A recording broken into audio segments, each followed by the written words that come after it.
बिस्मिल्लाहिर्रहमानिर्रहीम। सैयदना उन्स बिन मालिक रज़ी अल्लाह ताला अन्हु बयान करते हैं कि सहाबा कराम का गुज़र एक जनाजे पर हुआ। लोग उसकी तारीफ़ कर रहे थे कि अच्छा आदमी था। तो रसूलुल्लाह सल्लल्लाहु अलैहि वसल्लम ने यह सुनकर फरमाया वाजिब हो गई। फिर दूसरे जनाजे के पास से गुज़रे तो लोग उसकी बुराई बयान कर रहे थे।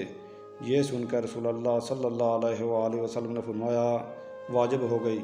इस पर सैयदना उमर बिन ख़त्ताब रज़ी अल्लाह ताला अन्हु ने पूछा या रसूलल्लाह क्या चीज़ वाजिब हो गई? तो आप सल्लल्लाहु अलैहि वसल्लम ने फरमाया जिस मैयत की तुम लोगों ने तारीफ़ सुनी उस पर जन्नत वाजिब हो गई, और जिस मैयत पर तुमने बुराई सुनी उस पर दोज़ख वाजिब हो गई। तुम लोग ज़मीन पर अल्लाह के गवाह हो।